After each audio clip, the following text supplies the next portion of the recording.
not here to carry Palestine.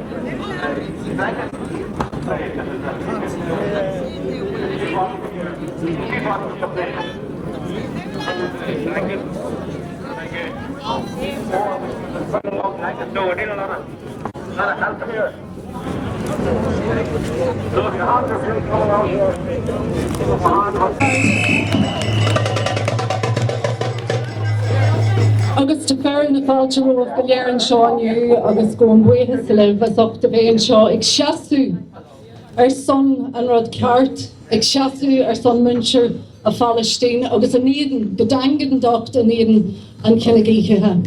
So I'd like to thank you all for coming out today and for standing with us, the good people, the good decent people in the GAA who refuse to accept and who refuse to normalise a genocide. Agus le tús the chur leis an lá tamagol iarú áró go bhhaile clia hon óran ará, óran událig. Ma tá óran an? Oshi, tá brún orm, Oshi. He makes minchi for óran, sin fan. So Oshi's going to sing a song for us here this morning, if we can find him. Íntaach ar fad, Bully Boss Mórdá.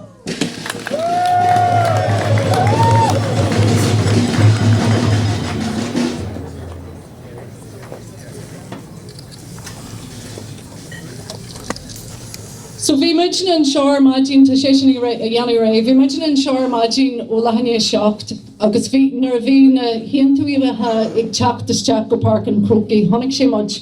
We were here this morning, a crowd of us, a small group of us, to greet the delegates as they entered Croke Park this morning. Many of those delegates remained silent last night, delegates whose clubs unanimously voted to drop alliance, but they had nothing to say. Well, we had something to say to them this morning, because they represent us.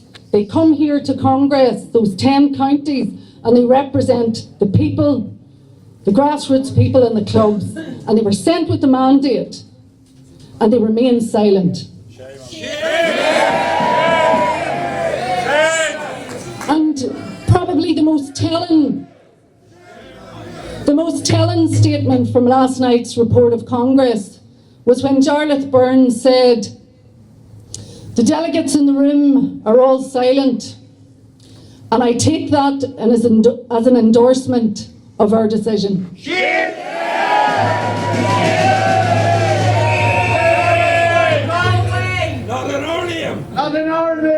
And silence and inaction in the face of genocide is not only an endorsement, but it's complicity.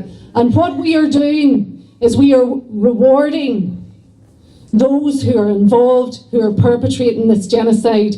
And the GAA is rewarding Alliance with a lucrative contract to ensure all of the clubs in Ireland. And in return, they gave a small sum in a sponsorship. We are giving them our money. We are rewarding conduct that we know is unethical, illegal, and immoral. Disgusting.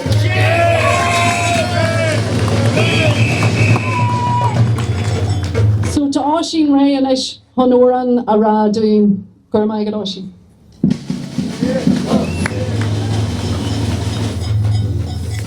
We shall overcome. We shall overcome. We shall overcome someday.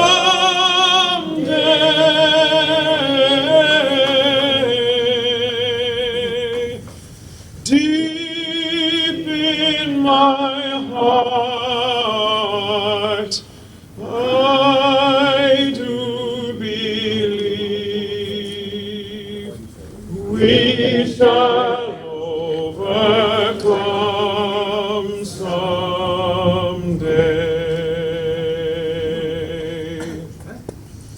We'll walk hand in hand.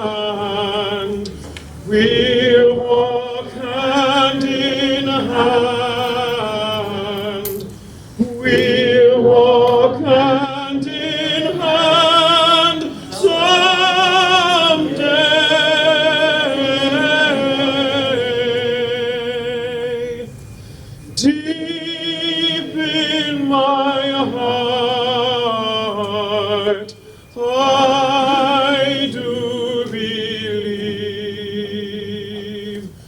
we'll walk hand in hand someday.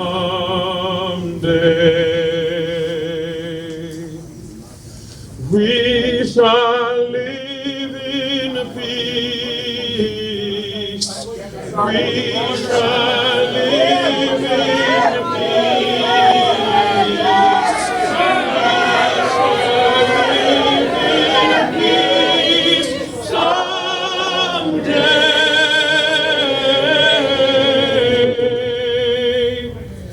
deep in my heart,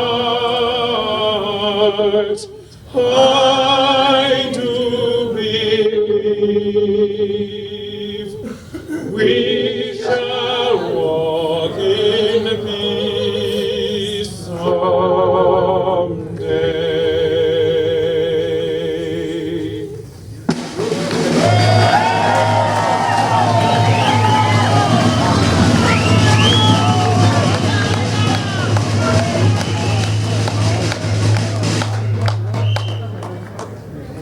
This is the home of the GAA.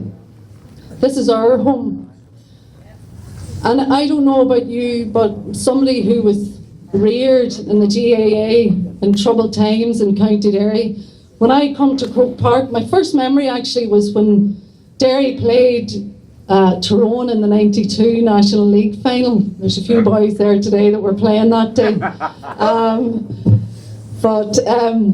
You know, we associate this place with an immense sense of pride. But when myself and the three Derry lads stood here this morning, my heart was breaking because I felt an immense sense of shame. And while some of our delegates are more concerned about heading off to Twickenham, as one of them said to us, were you not in Twickenham last week? The real people of Ireland and the good people of Ireland and the good people of our association are more concerned and more distraught about what's happening to the people in Palestine and in other parts of the world. And it wouldn't be happening. It couldn't happen without funding. And that is where Alliance comes in. And I want to bring it back because the only way we know in our instinct, and we're, unlike perhaps what members of the GAA executive think of us, we're highly educated people. And we know when we see something that is gravely wrong. And I want to bring it back because we have to benchmark it. It appears that we must benchmark it for the GAA executive. And the best organisation to do that is an organisation that was given a very special mandate in relation to international humanitarian law, and that is the International Red Cross. Earlier in February, and this is during what we are told is a ceasefire, earlier in February, the President of the Red Cross said, "What we have witnessed in Gaza exceeds all legal, ethical, moral and humanitarian norms." That is the benchmark and that is the measure. So how can we accept or endorse this?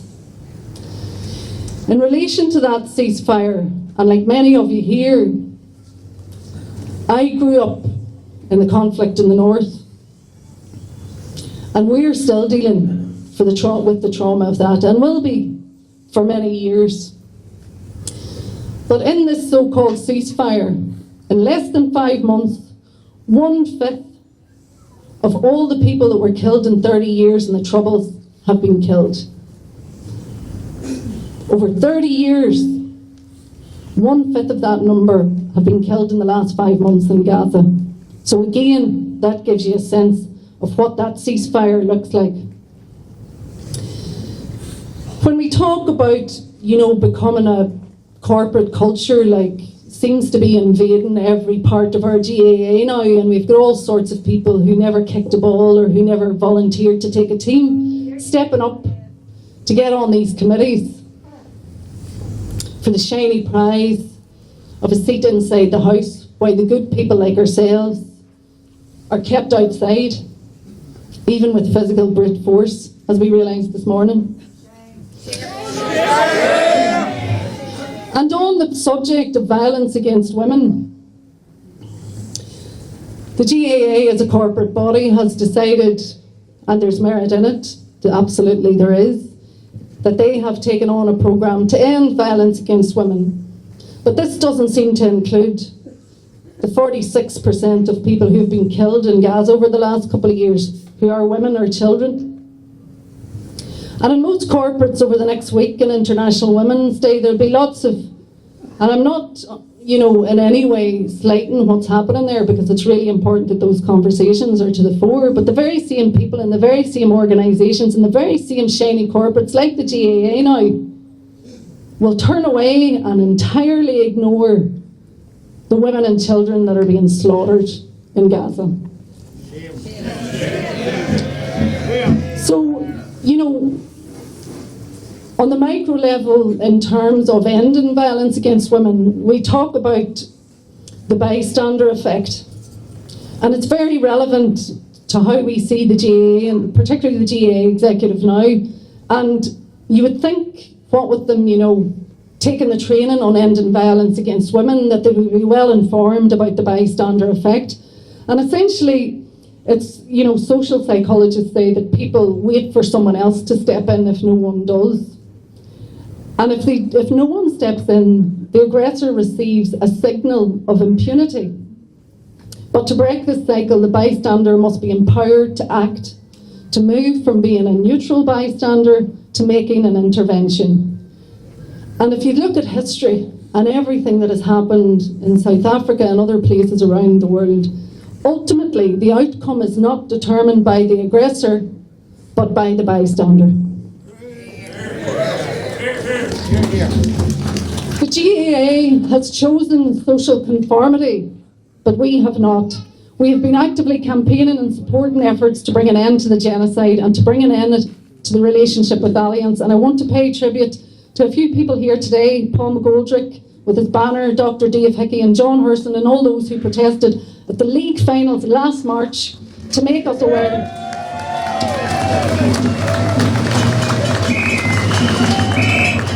And they raised the flag, or should I say the banner, and with that we all became aware of Alliance complicity.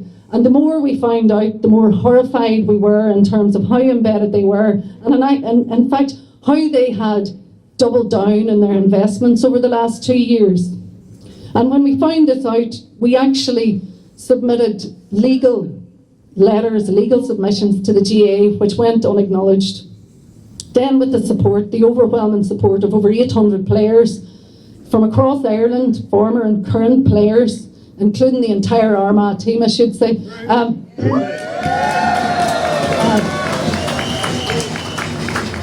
That letter was handed in to the Croke Park executive, right here where I'm standing now, and we could not be ignored. Their answer was to refer it to an Ethics and Integrity Committee. I'm not going to talk about that, one of our other speakers is.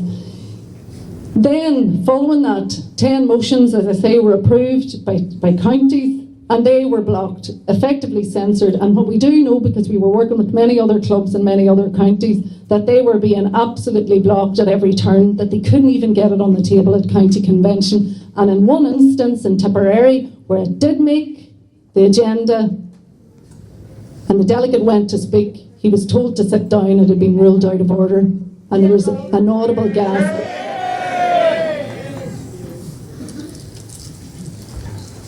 I will get round to introducing our speaker, I promise. But there is a few things that I wanted to say.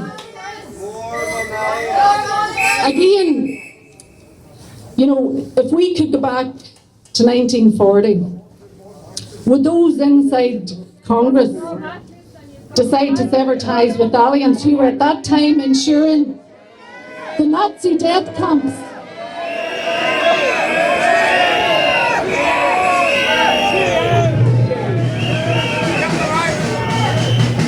Because now, of course, everybody knows that the Holocaust was wrong and it was a grave, grave stain on humanity. Everybody knows that now, but in 1942, if we were here, Will the executive inside be saying, oh yes, we should continue the relationship with Alliance in spite of the fact that they're ensuring the Nazi death camps?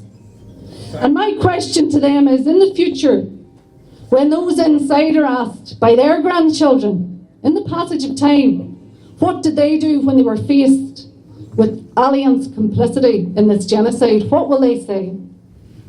Our people, and this is what we were saying to them when they went in the door, this institution of ours was founded to stand against genocide, enablers such as Alliance. Our people were subjugated and dehumanised by a colonial regime, and that experience should give us all insight and empathy. But that is no use unless we take conscientious action in a time of genocide. Just a few days ago, a blue plaque was unveiled in Crawfordsburn in honour of William Sharman Crawford, who lived from 1780 to 1861. He was a County Down landowner and championed the cause of tenant farmers at a time when many landlords prioritised profit over people. During the engineered famine at that time, Crawford openly condemned the British government and fellow landowners for what he described as the extermination of the rural poor of Ireland. At the height of the famine in 1849, he famously told MPs in the House of Parliament, "Will you, with reckless prejudice, be the instruments of exterminating that people over whom you hold power, in order to carry into effect your favourite theory of consolidating the lands of Ireland for the use of capitalist farmers and converting the Irish peasants into the hired labourers of these moneyed masters." Sound familiar? Another remarkable man from County Down is our first speaker, Mr. Colin McIlarney.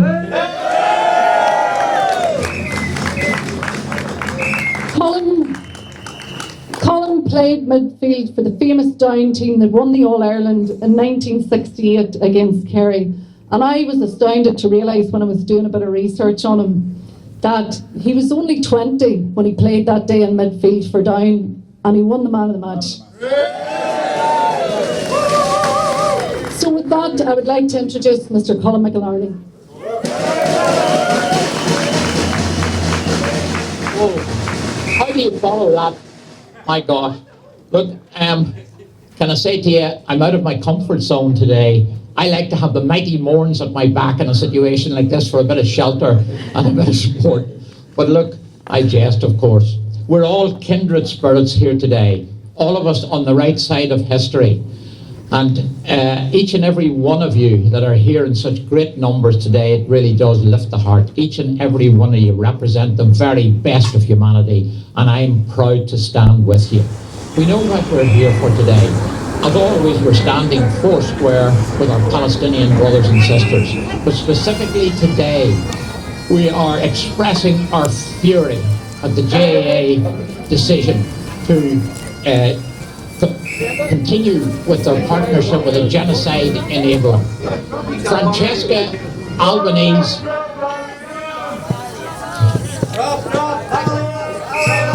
Drop Alliance.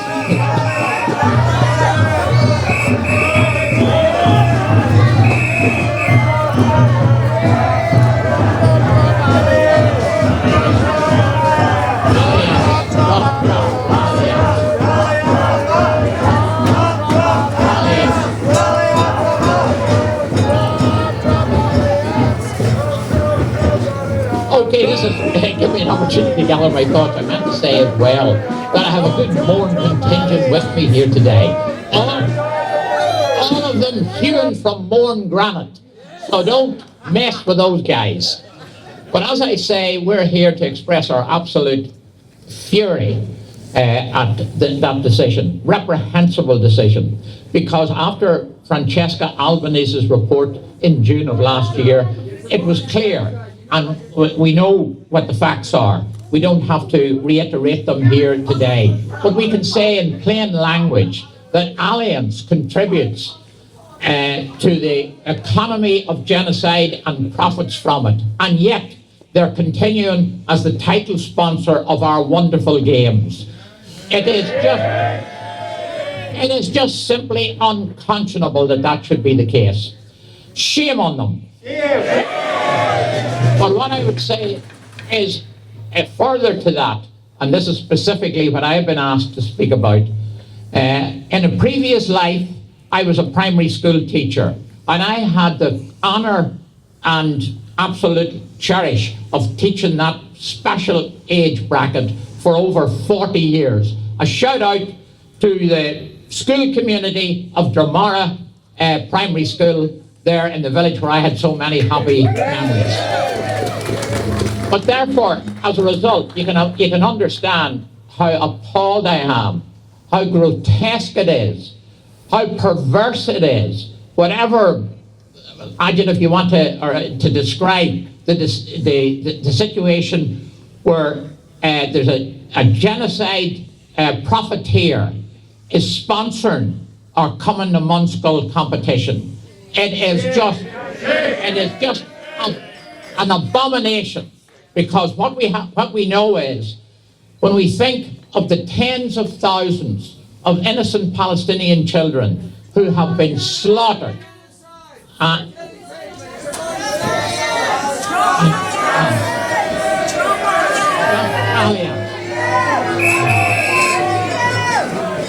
the numbers are the numbers, when you consider them, are absolutely staggering.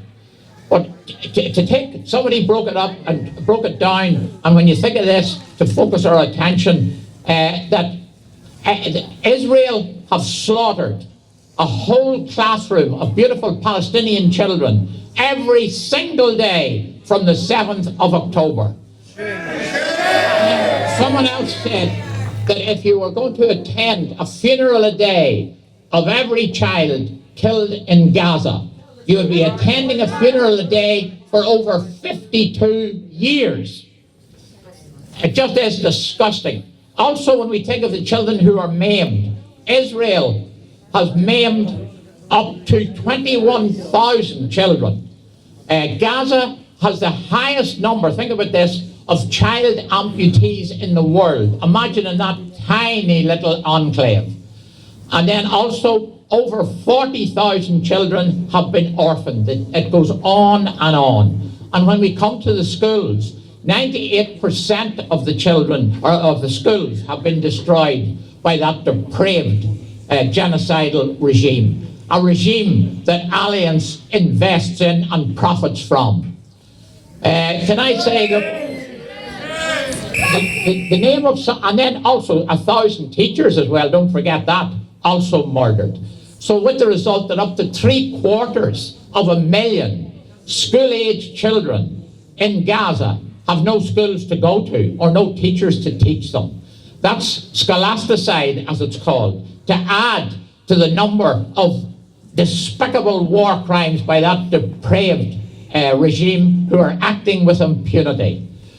So look, the lines from a Tennyson poem resonates with me. Children of a lesser God. And there's no doubt about it. In the eyes of our disgraceful Christian Western democracies, the Palestinian children seem to be children of a lesser God. Well, they're not. All children, in the eyes of God, or whatever God you believe in, or if you don't believe in God at all children are to be equally valued, equally treasured, equally loved, equally protected.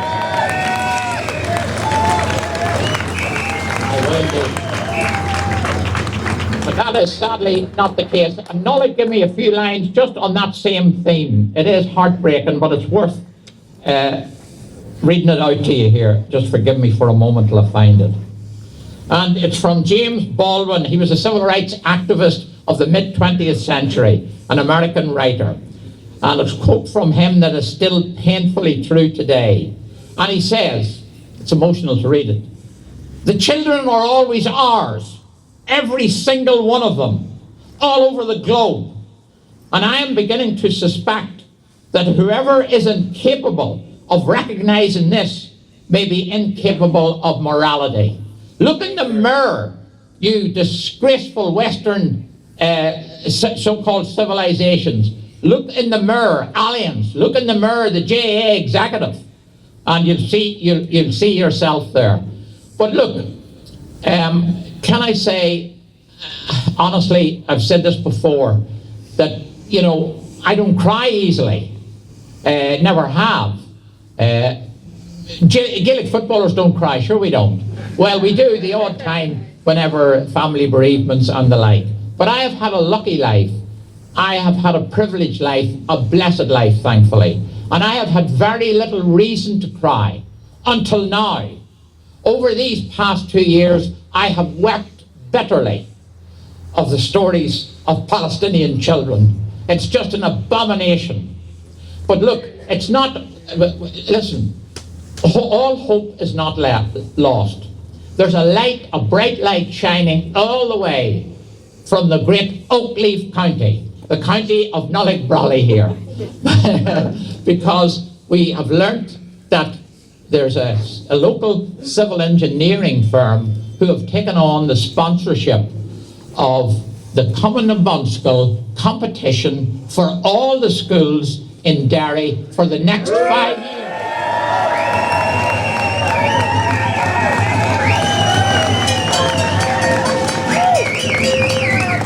Dura Abu, Nolik, and I know that you would have been at the heart of all of that.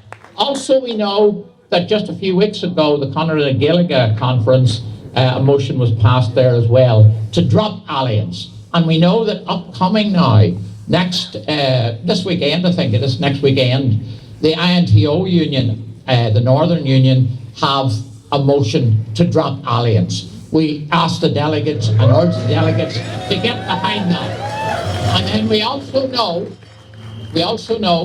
that in the Southern one comes up in April, I think it is, and I would ask parents here, teachers here, whoever, to put pressure on the delegates to make sure that that motion is on their clár as well in April. So it's moving on that way. Look, I just want, I know I'm time bound here, but I want to leave you just with a thought. And it's this thought here. I want you to think of an orphaned amputee sitting in their freezing tent in the midst of their apocalyptic Gazan landscape, a landscape that has been bombed into the Stone Age by the most vile, repugnant, genocidal regime of modern history, a regime that are on their way in pursuit of their Zionist ambition to erase the Palestinian people from the face of the earth. And that's the regime that Allianz invests in and benefits from. It's just disgusting. So look, Allianz amok. And thank you very much. It's an absolute honour to be asked to speak here today.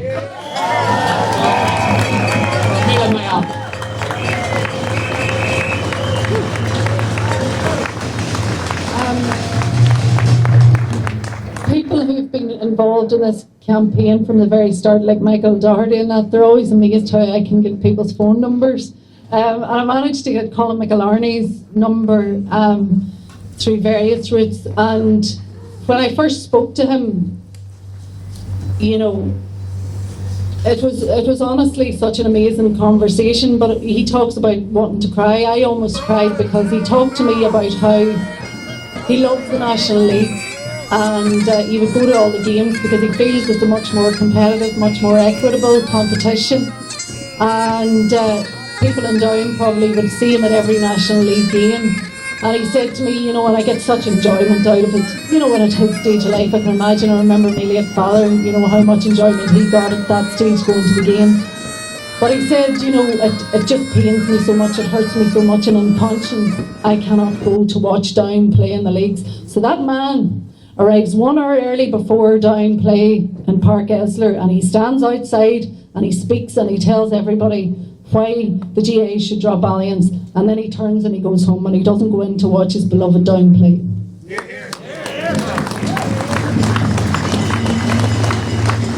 And you know, if Charlotte Burns and Joan Keogh and Ken Spratt and people like that want to know what integrity is and what it looks like, That's what it looks like.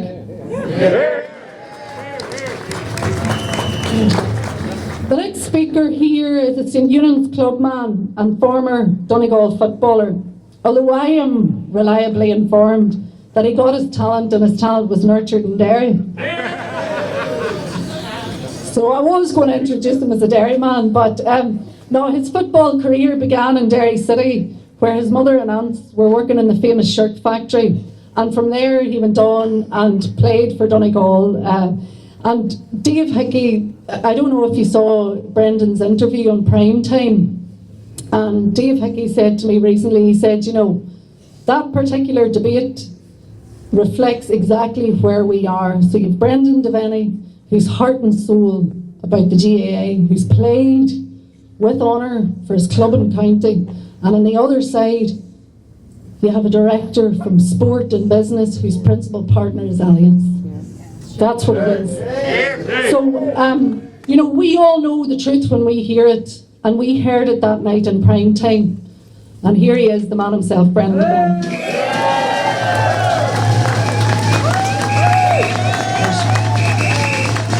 Thanks everyone, honoured to be here. You're talking about phone numbers here. I have Jarlath Byrne's phone number. He stopped replying to me recently, funny enough, because he has nowhere to run and nowhere to hide. When the Ethics Committee first came out, and I'm going to come to them in a second, I challenged them on the ridiculousness of needing an Ethics Committee after what we've watched for 2 years. But he came back to me, and came back to me hard as well, about this organisation due process. So whenever we seen the ridiculous report come out, I hammered it, and I've been hammering him since, and he hasn't replied to me, much like all the executive and all their delegates scurrying away, because they don't believe in what they're doing. But first of all, people, I just want to say, I've never been in front of a crowd like this. The energy that's attached to this is attached to the suffering in Palestine, and that's what I've said to Jarlath Byrne. This will not go away because this energy is attached to their suffering. How can we let this stop? We're going to kick Allianz the hell out of the GAA.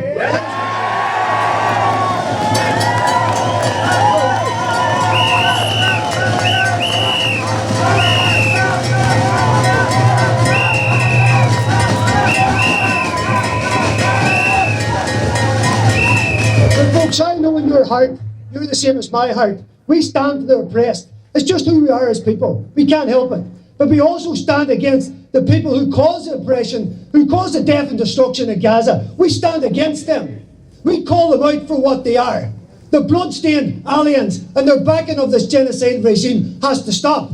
And we can't support it. And the companies who support Allianz must be called out. And shamefully, here we are. An organisation like the GA is backing Allianz to back Israel. We are in this link. We are in this chain. It's disgraceful what's happening here. Our own government, ethically and legally, haven't stepped up to the plate. Shame on our government. What they've done is they've hidden behind the possible trade and economic situation, a short-term situation with Israel, over the innocent families in Gaza. That's what they're made of nothing. A bunch of suits, the same as what's in here. Now people, when we look at this Ethics Committee, when it was brought out, as I say, me and Jarlath Byrne had a serious row about it, because I couldn't understand this. And then we seen what happened. It wasn't a committee, it was 3 people. 2 of them worked for the government. The other one, Joanne Kehoe, has been outed since as having serious financial links to Zionist companies complicit in the genocide in Gaza. Yes. That's Joanne Kehoe. Of the other 2, one of them, Ken Spratt, one of our high-ranking ministers, he has overseen the transport of American ammunition and weapons through Shannon to kill innocent families in Gaza. He has also allowed ICE agents to shackle innocent Palestinians, taking them through Shannon into Israeli death and torture camps. And on top of that, in my own county, Donegal, Mr. Spratt has overseen the prioritisation of an airline's profits against Donegal people and their cancer treatments in Dublin. Absolute shame. Now, these are the people in the GA that we have left in charge of ethics. Is this some kind of joke? These people don't know ethics. They shouldn't have anything to do with an ethics committee, and they shouldn't have anything to do with the GA. Hey folks, I'm a father of 4 kids. As Colin has said there, our hearts have been breaking. Our hearts have been breaking, and this is going to define who we are as a people or organisation as we watch what's happening in Gaza. Me and my kids pray every night for those wee children, the children that are forgotten about. burned in the rubble. Then we children that have no future and no hope, children that the IDF have shot for sport, all funded by aliens. And this is who we are supposed to stand with. Our GA is a bloody disgrace at this point. And what future have these people? What future have these families, as Colin said, huddling in tents, amputees, orphans, people in absolute pain and anguish, and all the way, aliens pump billions into Israel. And we in the GA and our hierarchy say, nothing to see here. That's nothing to do with us. It's everything to do with us.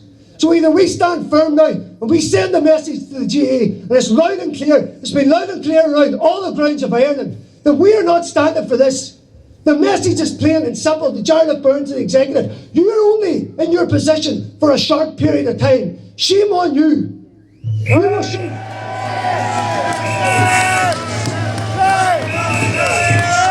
show, respect to the will of the people, not quell motions and not hide behind a sham ethics committee. So people, I want to leave you with this simple message. It is no to sports washing, no to the funding of genocide, and no to the aliens in the GA. Out to hell.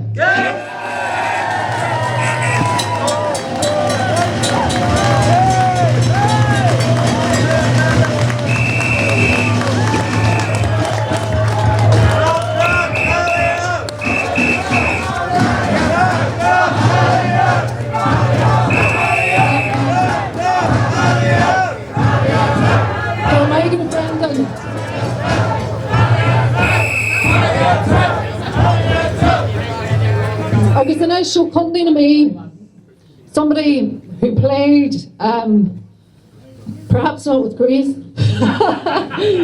but he told us this morning that he had a clean record, so if you believe that, you know, but Colin O'Rourke, who played for me, managed me, and he was a commentator on the Sunday game for many years. I believe he didn't get too many words in. A former principal, Colin has been central to this campaign. In a recent article in the Irish Independent, he wrote that the disquiet over aliens has been bubbling along, but now the banks of the river are about to burst.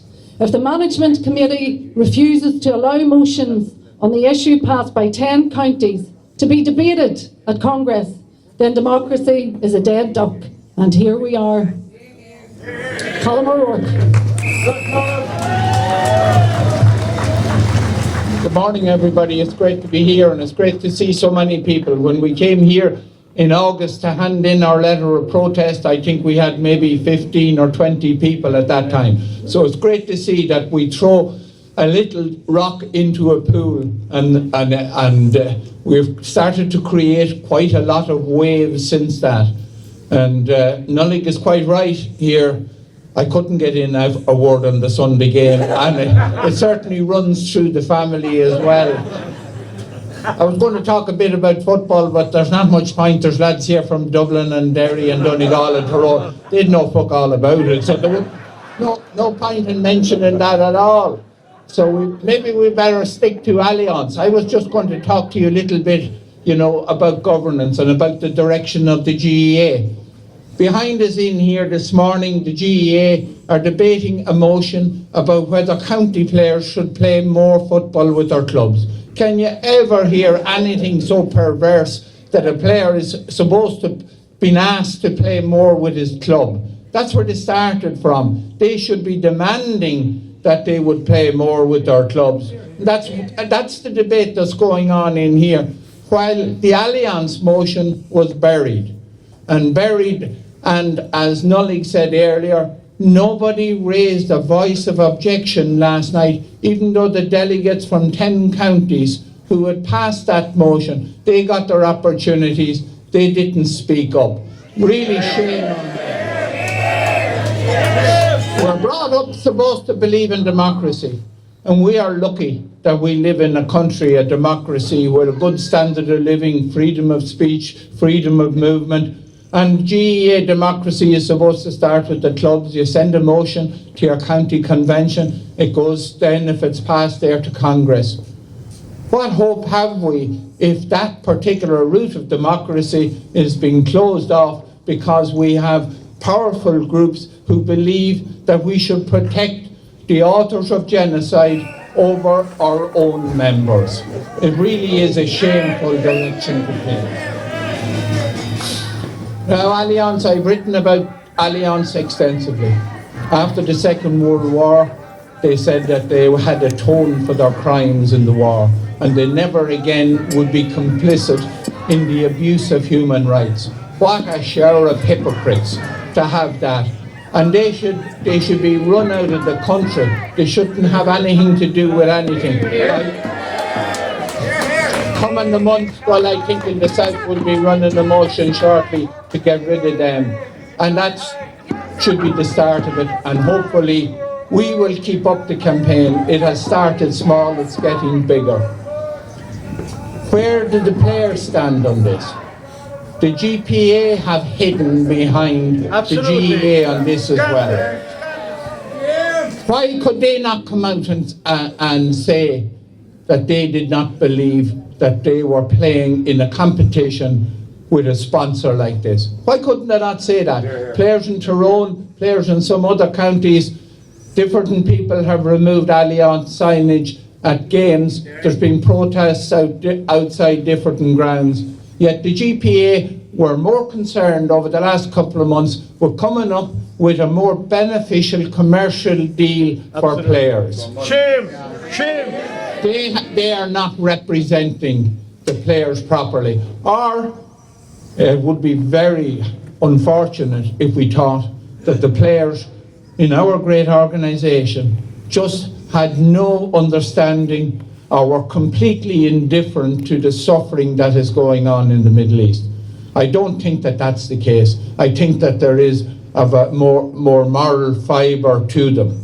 And our ethics committee, I think Brendan has dealt with them. I was lucky enough to have an opportunity to have a go at them when they came out with their statement. Their whole statement was based on the difficulty of breaking off with a commercial sponsor, the legalities involved in it, and how much it would cost the association, and the difficulty of getting another sponsor.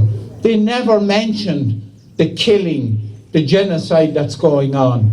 And we in Ireland might think that we're lone voices, and that this group that we're shouting into the wind. Francesca Albanese knows what we're doing.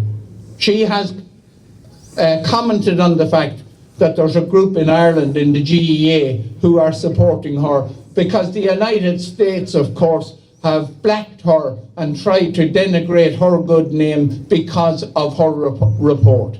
The GEA have hidden behind the fact that this is a Congress for rules. Well, there is one simple rule that they could have. No company which is mentioned in a United Nations report as complicit in genocide can ever be a sponsor for the GEA. Why don't we start with that rule? And then it would be very, very simple. And that would cover everything. Unfortunately, the people behind here are skirting around and talking about things like extending the season and players playing with clubs, and they have avoided the big issue of our time. The Greek philosophers, they came up with the idea of ethos. Ethos is the moral way that we live, right and wrong.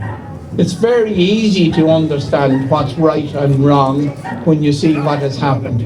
It's very easy to see what's right and wrong with what's involved in the Ukraine.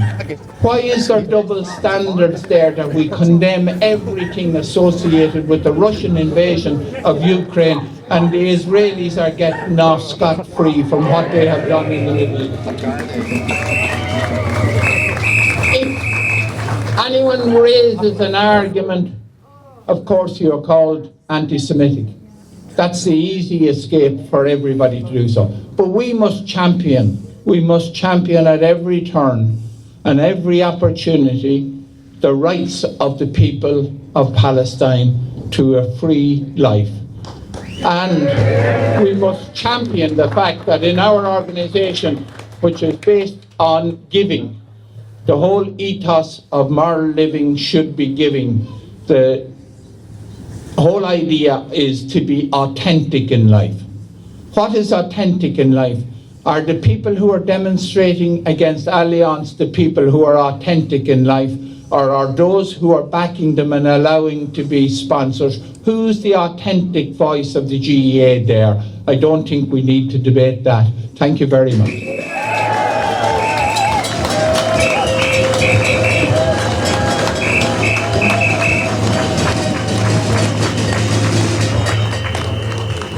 So I just want to touch on a few things.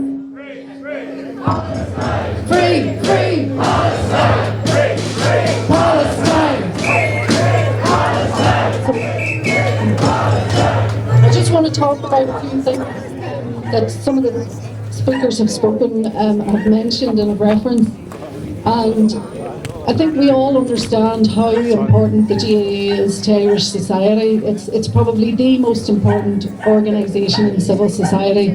And I was very privileged last summer to meet with some of the judges from the International Criminal Court. And I tell you this because of what they challenged us with. And they said, you know, we are putting ourselves in the line here. One of the judges who was there had been sanctioned by Trump. You know, we're doing everything that we can, but you must go back to civil society and you must do something. You must support us, you must help us. And I look to the GAA and I say, they're not prepared to stand with the judges of the ICC. They're not prepared to stand with Francesca Albanese, but they are prepared to reward Allianz and hand them a lucrative contract.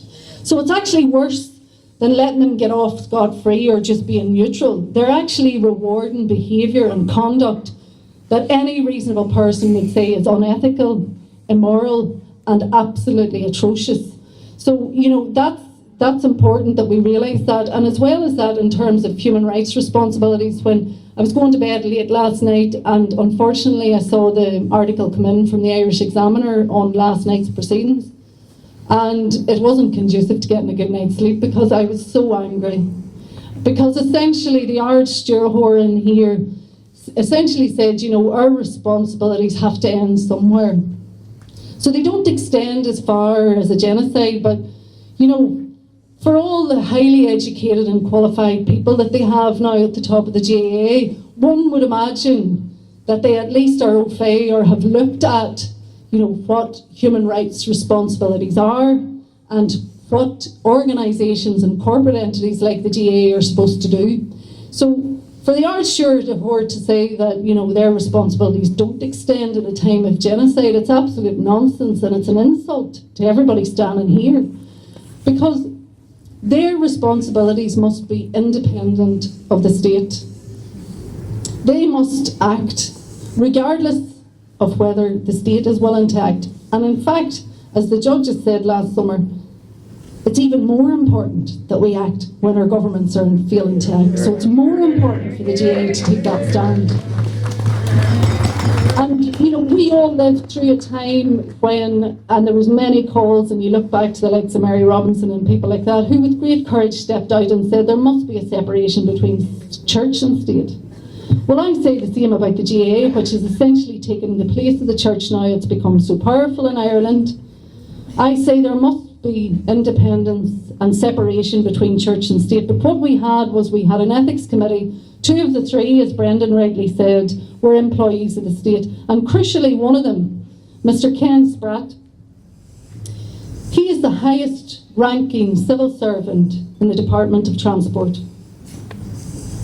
Now, we all know what the record of the Department of Transport has been in relation to the genocide in the past 2 years.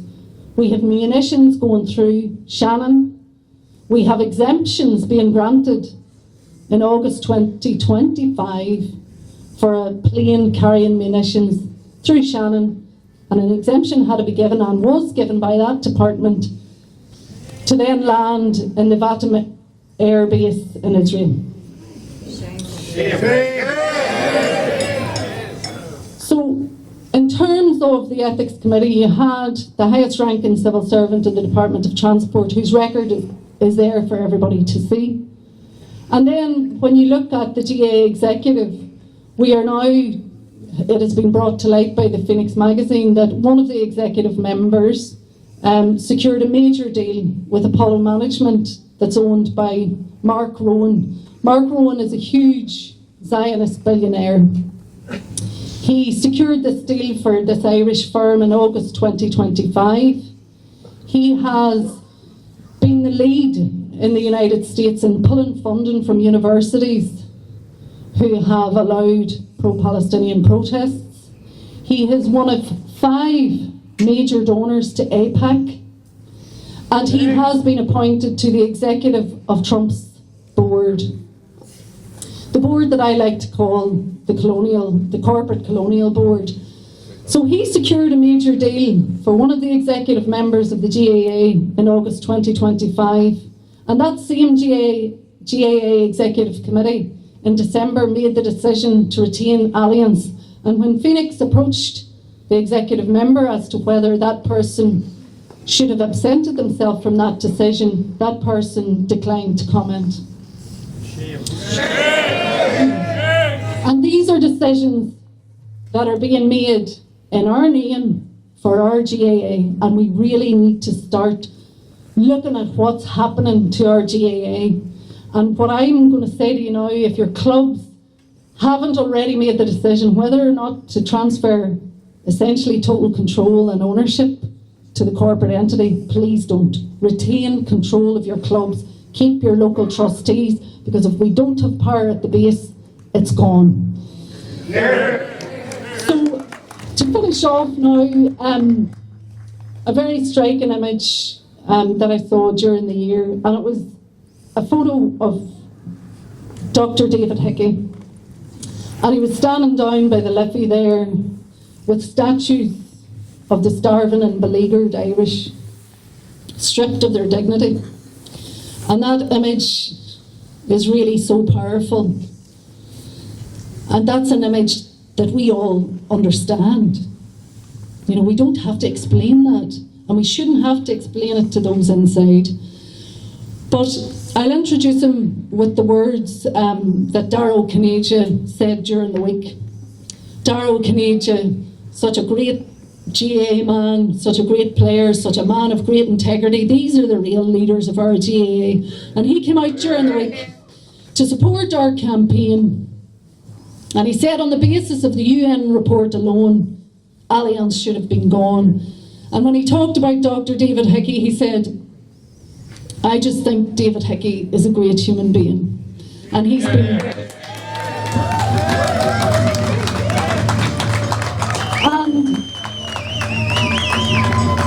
And he's been proven right on many humanitarian issues. I have liked him from when I saw him stand out in the pitch in 1999 with Dublin's Jubilee team, and he stood out to protest against the Cuban blockade. A carta, Dr. David Hickey.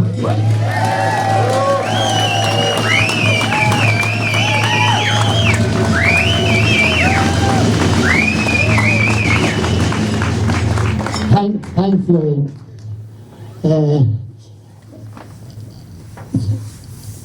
I'm probably ran a little show in Ballycarney last week, and introducing me, she said, and now we have David Hickey, a man who won 7 All-Stars. Now, of course, that's nothing new, it's food. But anyway, I was just reminded of the hope that Mickey Mantle, the famous first base of the New York Yankees of the 50s, at his farewell there before he died in Yankee Stadium.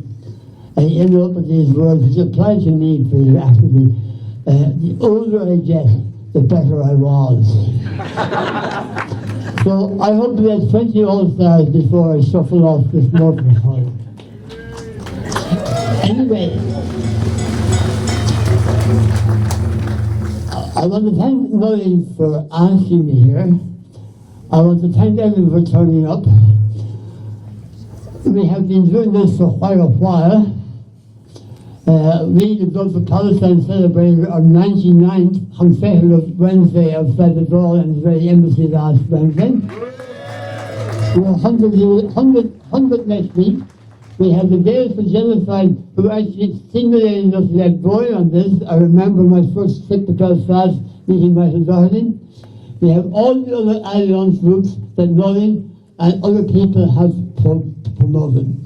And I'd also like to thank and welcome George Little and his group, Healthcare Workers Against Genocide. They have been everywhere. Everyone, George, thank you for coming here. Now, I'm not going to make excuses for my speech, but had to follow 3 murderers and a Belfast and a need man is certainly not an easy task. My brief was dated about the healthcare workers and the medical conditions in Gaza, and then speak about the soul of the GAA. Thanks to those 2 4-hour speeches that I have to find into 4 minutes. Anyway,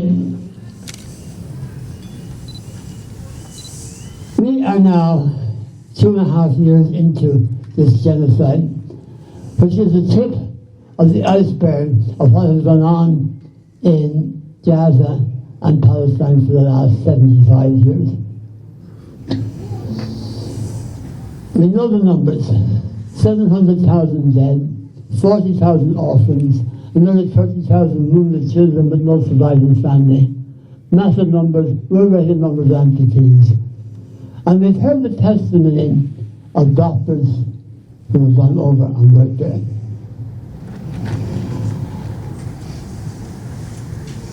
It now is becoming blasé. It is becoming, as Stalin said, killing someone, one person is murder. Killing a million is a statistic. And it's a risk of coming that way now. Another 25 children killed in Gaza yesterday is an end note now in the news rather than the open thing. So I'm going to start with a little quote from a book by Saint-Exupéry, and it's called The Little Prince. And on page 63 of this book, which is actually one of the best-selling books in the world after the Bible, the fox tells the little prince his secret. And he says, it's a small secret, there's nothing big here, he says. But it is only with the heart that you can see clearly. The essential is invisible to the human eye. And I think Conor McInerney gave us a very graphic picture of what we're seeing on television.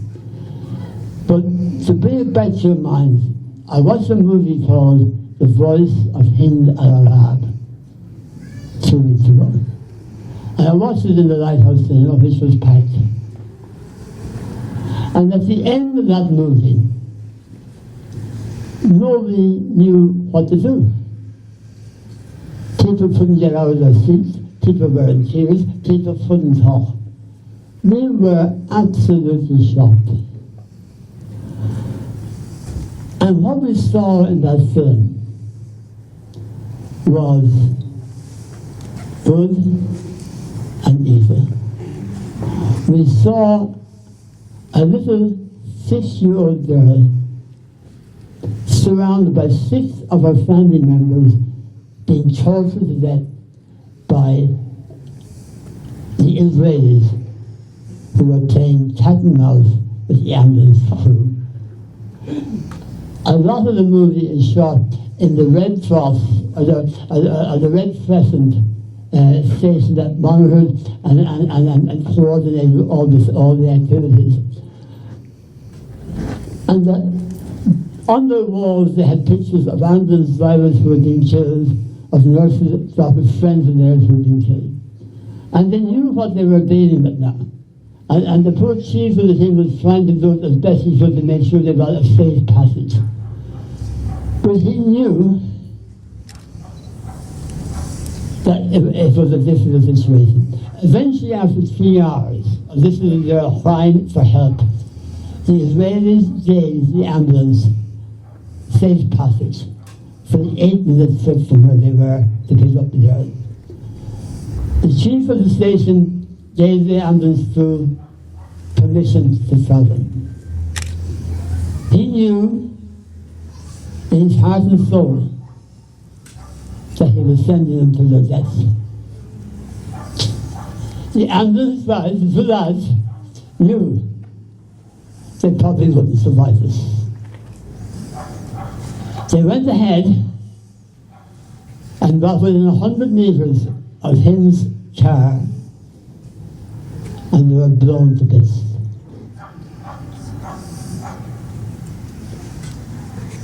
A few minutes later, his voice went dead. 355 bullets to kill a 50-year-old terrorist. That movie was described by Gary Lineker as the best film he ever saw, and perhaps the best movie of the last 100 years. It is nominated for an Oscar, but it has not been distributed throughout the United States because they can't afford to show that on one side you have a superior, beautiful people, and on the other side you have a subhuman race that have exited from the brotherhood of nations. They have no place in the world now. Now, that film showed everything we need to know about what's happening in Gaza. But it did show the heroic work being done by the medical professionals. Am I out of time already? Jesus, there's a hurry over ahead of them. What? Time flies when you're having fun, I guess. We as doctors, when we graduate, take a Hippocratic oath. And you know, it's all nice things about helping people and not doing harm and all that kind of stuff, and not making too much money on their back. But I would love to see this added to the Hippocratic oath. This is a nose, scribbled on the notice board in Al-Wada Hospital in Gaza. And it's written by a Dr. Mahmoud Al-Falali. Whoever stays until the end will tell our story.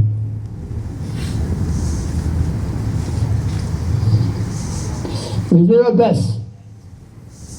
Remember us. 2010, 26.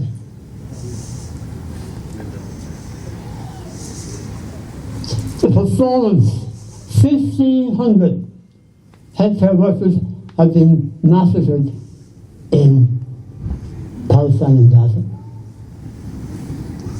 Nurses, doctors, ambulance drivers. None of them have abandoned their patients.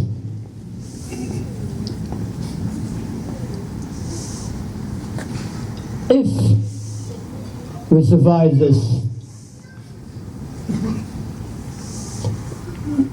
apocalypse that has started this morning in Iran, if there's going to be sunny days in a year's time, it is the spirit of the Palestinian people's refusal to submit, to refusal to lie down with the future on which civilization is built. And I hope we will have a government that will help precipitate that happening. We have the GAA by their balls.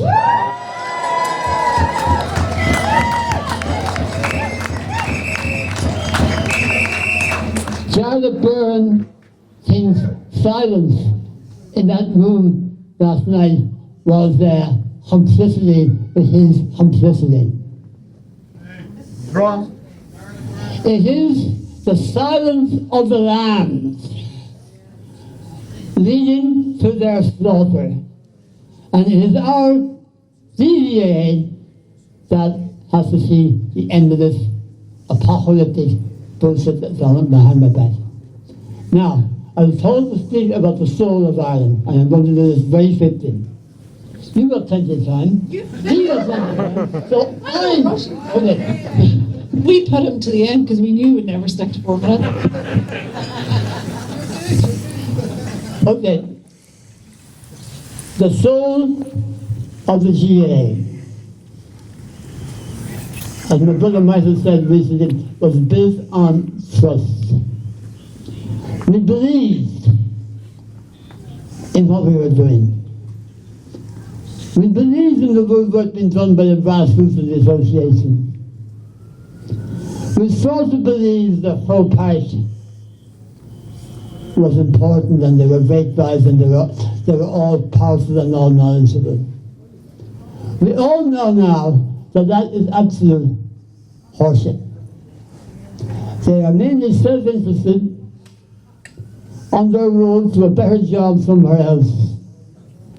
But their arrogant dismissal of the overwhelming view of our association renders them obsolete. Now,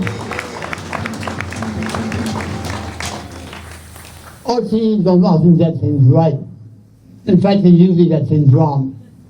But there were 2 programs recently that I think say what we are, what we're fighting for, and what we're not going to surrender. Thursday night, Nathan O'Gale, Neil McManus, The Great, and from Horror. I don't know who saw that program, but he articulated in every sense what playing for his club in Pussendall, winning championships with Antrim and with Pussendall, and training young children not only in how to play football and hurling, but how to live, how to behave, and how to know right from wrong. So well done, Neil. That is the soul of the GAA.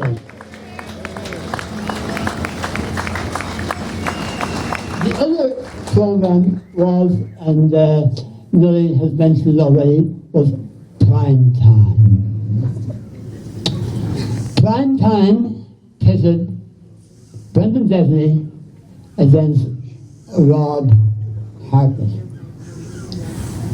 Brendan Devney gave a presentation that smacks of authenticity, realness, natural goodness, every kind of phrase you want to say about what values our country and GA stand for.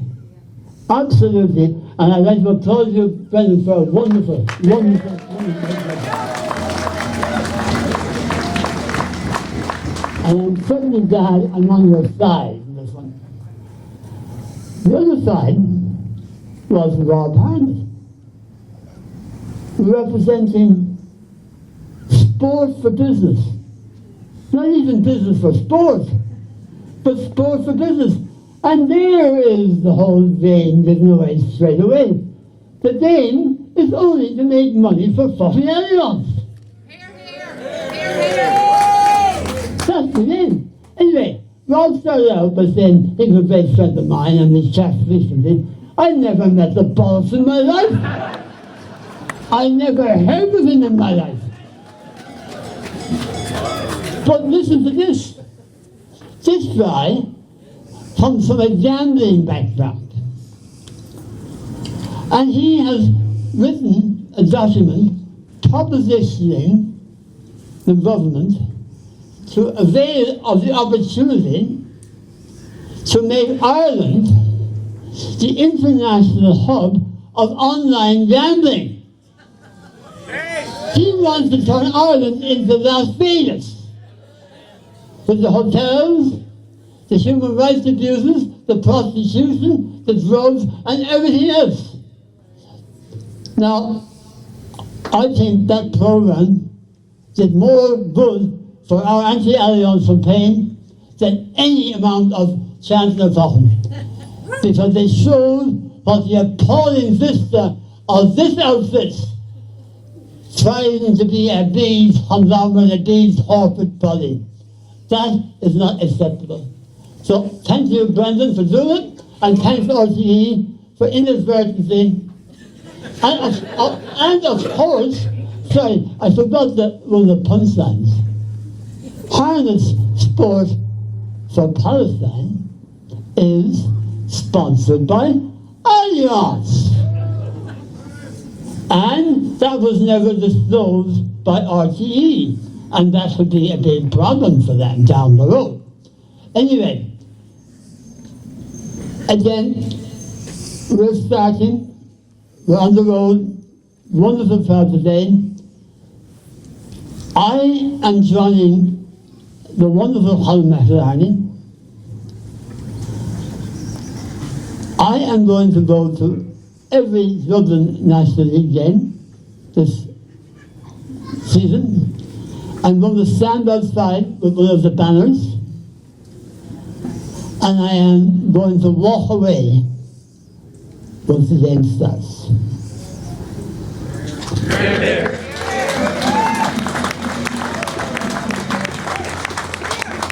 The GA in this place here only understand money. William Butler Yeats, in his great poem, can't remember what the name of the poem was, but it ends up like this. For men were born to pray and save, and fumble in the breezy till. Romantic Ireland's dead and gone, it's with O'Leary in the grave. Well, it's not with O'Leary in the grave, because it's you, me, Holland Army, everybody. We are not going to let them bury our legacy and bury the legacy of our forefathers. No way.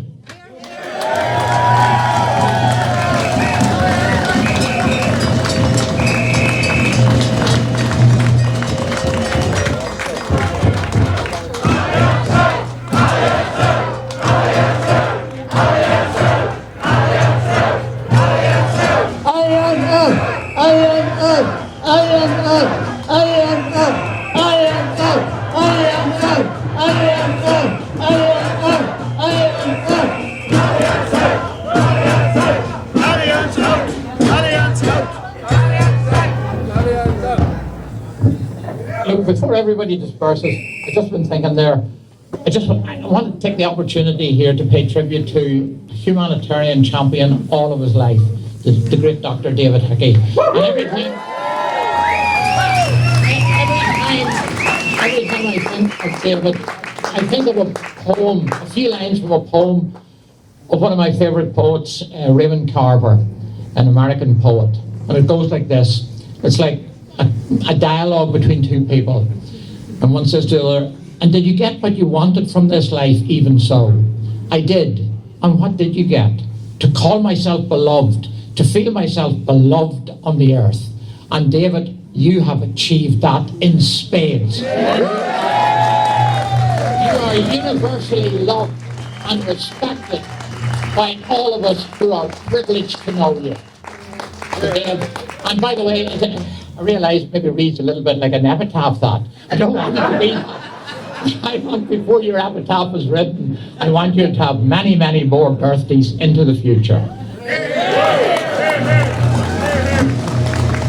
I just wanted to touch on something, because it's something that I take such pride in, and I'm sure we all do, but when County Down, one of the clubs, had said that the players shouldn't play in the leagues, and it didn't get on the table of the county convention, and it would seem that there was an intervention perhaps at the corporate level, and a very nice letter came out, and it said, you know, we understand that this is all, you know, very sort of well intended, but you know, we would suggest that money would be raised for Palestine instead. And obviously, you know, the GA executive are that detached from us that they don't realise the work that the GA on the ground have done for Palestine for many, many years. And I'm not just talking the last 2 years. You look at John Hurston, who has got his maternity units waiting and ready to go into Gaza. You look at GPCI, Damien O'Hagan and people like that, Geraldine McMahon, who are looking after children who were medically evacuated in here to Ireland and whose families have suffered tremendous grief and loss, and they're supporting them. And people are fundraising and have been fundraising all of this time. So don't insult us. Don't insult us and ask us to back off this campaign. But what I would suggest is, given that Kilmacud Crokes had a gala ball for Ukraine, I would suggest that they have a gala ball for the people of Gaza.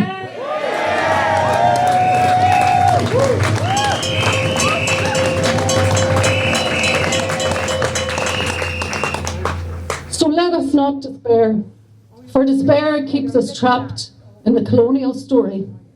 Our hope is ancestral. And that is why we stand here today, because of the resilience, the hope, and the courage of the people who came before us, including the founders of the GAA.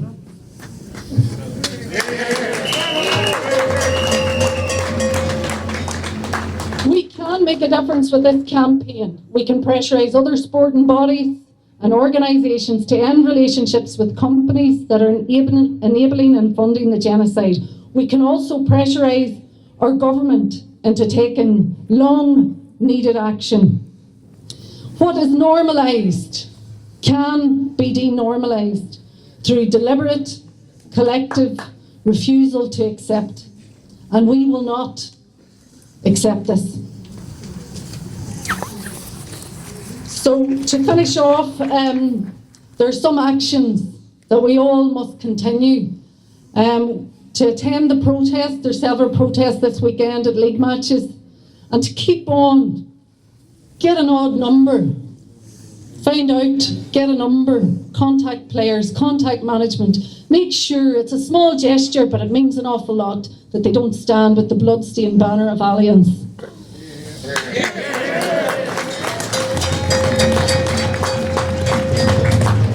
We're asking clubs to go back and reject the EIC report for many reasons. One reason was that it was a whitewash, and secondly, that RGA should be independent of the state and shouldn't be shielding behind the inaction of the Irish government. We also ask you that this movement is part and parcel of the BDS movement here in Ireland, because we know the GAA reflects the vast majority of Irish people, and if we can bring Alliance down in this, we really can then start to bring others down after that. So please, and to do that, individuals, where's your car insurance? Who's your house insurance with? But as the great Oliver Carney, who led a movement in Derry very similar to this one, Oliver Carney said, he was from Antrim, and he said, you know, don't just go in at the time when Northern Bank were discriminating against Catholics during the Troubles. He said, just don't go in and take your account and close your account. Tell them why you're doing it. And that's really important that you do that. I was very heartened. We got contacted by a commercial, somebody who owns a lot of commercial property, and he contacted us and he said, I've cancelled all my insurance with Alliance, and I've told them why. And things like that really matter. They need to know. So then, as Colin rightly said, with the INTO, the Southern Conference is coming up in April, and we'd ask you as parents, as teachers, to go to your INTO reps, make sure there's a motion on the agenda, and make sure the motion is passed to drop Alliance from our schools and from coming to Munschool.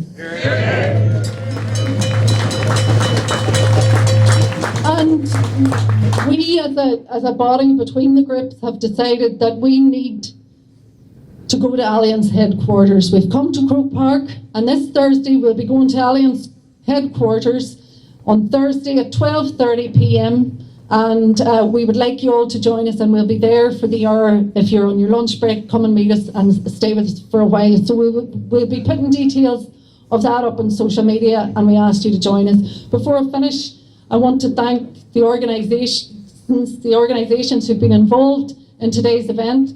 Gaels Against Genocide, Michael Doherty, and all the lads, thank you. The Dubs for Palestine. And they were all very upset with me that I didn't mention that Colin McIllarney is actually a Dub because he was born here. He's out it now as a dirty dog. And Irish Sport for Palestine, who've been doing tremendous work, not only with the TA but with the soccer as well. And of course the Ireland Palestine Solidarity Campaign, thank you so much as well for your support and all the work that you've been doing for so many years. Before we finish off, we have this beautiful lady. I think she deserves a round of applause.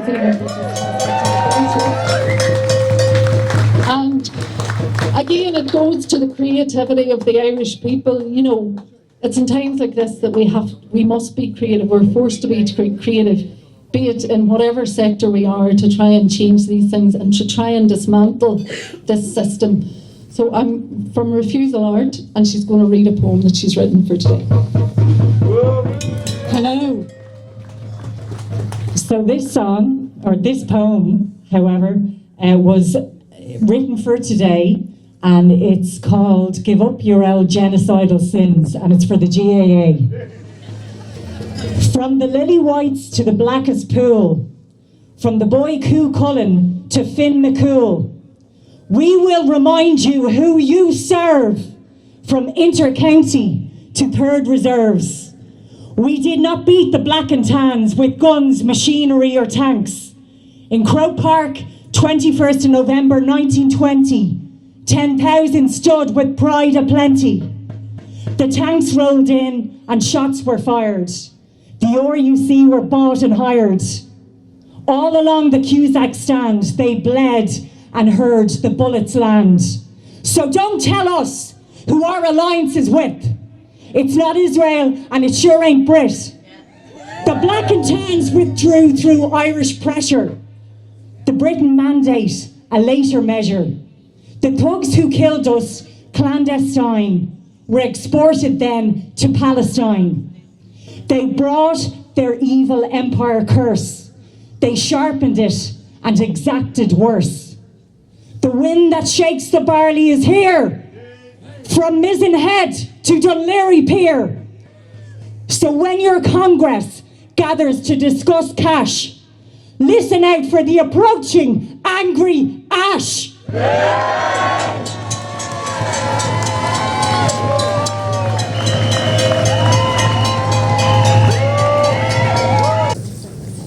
With Will's permission, of course. We always end our Wednesday session with a few songs. And we have Jimmy Pullen, if you like. Jimmy was actually on the Israeli embassy 5 weeks before we did.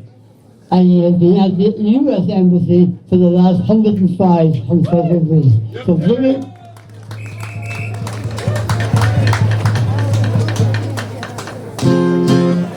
well, I want to get you to do me a favour here, so I want to send a little bit of a message inside the building there to those who are happy to stand with the people behind genocides. And so if you've been at any of the protests, you'll probably have heard this over the last 2 years, 2.5 years. It's in our thousands, in our millions, we are all Palestinians. So that's the chorus. So have a listen to the first one or two, and I'm going to see if you can take over for me for the last one. So this is you know they'd like to wipe it out off the face of the earth, leaving not a single trace behind where the Palestine is stone.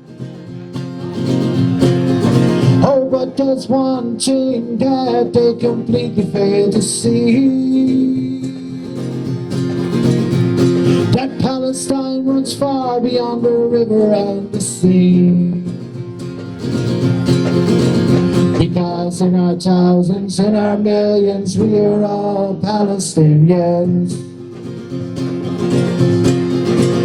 Oh, in our thousands, in our millions, we are all Palestinians. So in our thousands, in our millions, we are all Palestinians. Oh, in our thousands, in our millions, we are all Palestinians. So they can try and try and try, but they never will succeed to kill the spirit of the people that's been planted like a seed. In every corner of this planet now it should be plain to see that the people won't be silent until Palestine is free. Right, let's read this time, here we go. Us in our thousands, in our millions, we are all Palestinians. Oh, in our thousands, in our millions, we are all Palestinians. I said, and in our thousands, in our millions, we are all Palestinians. Oh, and in our thousands, in our millions, we are all Palestinians.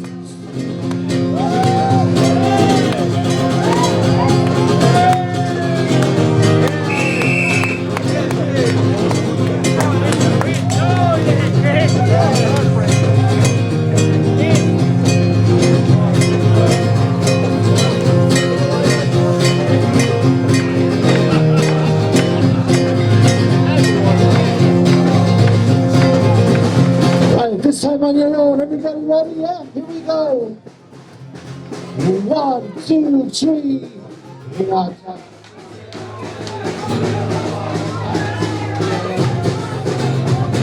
Loud as you count now, here we go. Rolling.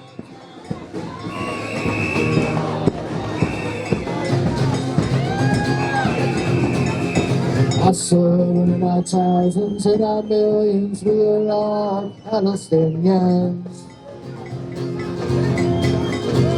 Oh, in our thousands, in our millions, we are all Palestinians. Keep it going. Oh, in our thousands, in our millions, we are all Palestinians.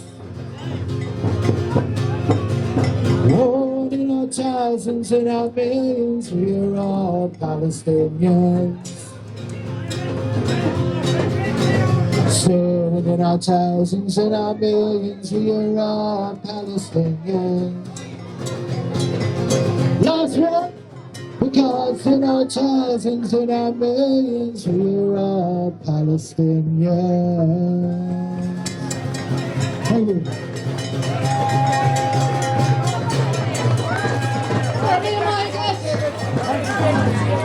Real stuff, man. We own caravan on. Own a caravan. And what's your main stuff?